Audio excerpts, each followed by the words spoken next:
We're going to get to those Niners in just a moment, but first, team coverage on the layoffs at Google, which begins right now. We'll talk with Scott McGrew, who has a look at the big picture and some possible silver linings for tech employees losing their jobs. But first, let's head over to NBC Bay Area's Bob Redell. He's live for us outside of Google offices in Sunnyvale. And Bob, how much of the company's workforce are we talking about here?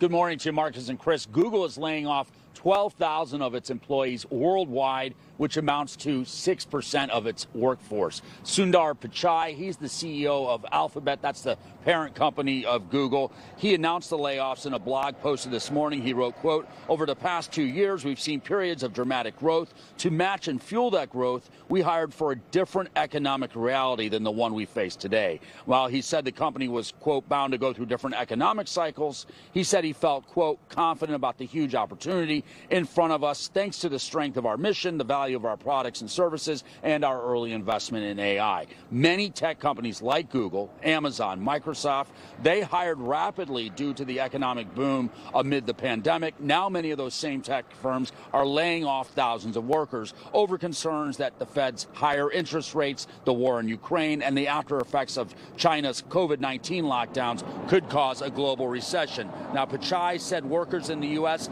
would be paid during the full notification period, which is a minimum of 60 days. Workers would also be offered severance packages starting at 16 weeks salary, plus 2 weeks for every additional year at Google, with 2022 bonuses and remaining vacation time also expected to be paid out. Workers would also be offered 6 months of health care, job placement services, and immigration support if needed. The company says it plans to hold a town hall for their employees this upcoming Monday.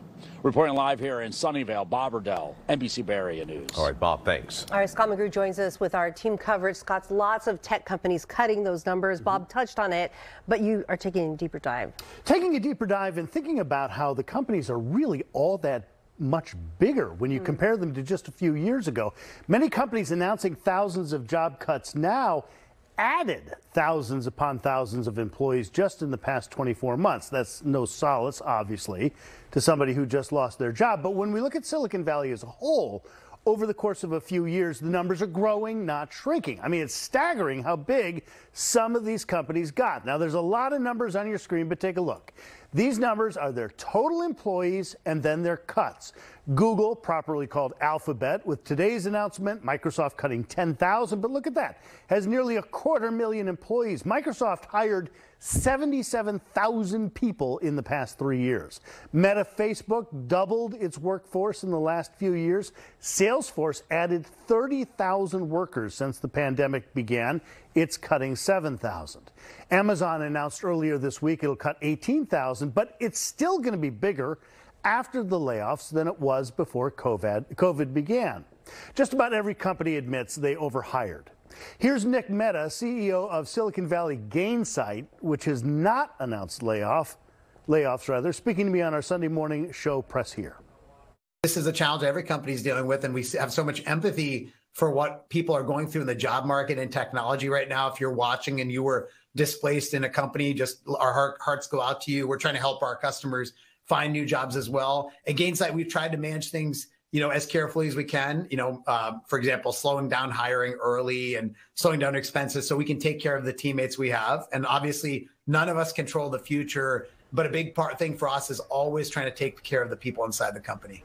That's Nick Mehta. Other encouraging bit of news, we're seeing fewer, not more Americans applying for first-time jobless claims. California just announced its jobs numbers, the statewide jobs numbers today. Unemployment rate is at 4.1%, same as it was last month, down from 5.8% this time last year. Now, to be clear, this is backwards-looking data. Right. Today's layoffs, this week's layoffs, not included in this data. But generally speaking, tech companies are still much bigger than they were, with far more employees than they were 1 year ago, 2 years ago. And I would imagine most people didn't know they were as big as they are when you look at some of those numbers. Of them. The other, anecdotally, what we're hearing are tech workers who are laid off getting jobs very quickly because other industries, transportation industry, need tech people but couldn't get them because Google took them. Oh, that makes sense. Well, thanks for always keeping it in perspective. Yeah, a little glass half full. Yes, thank you, Scott.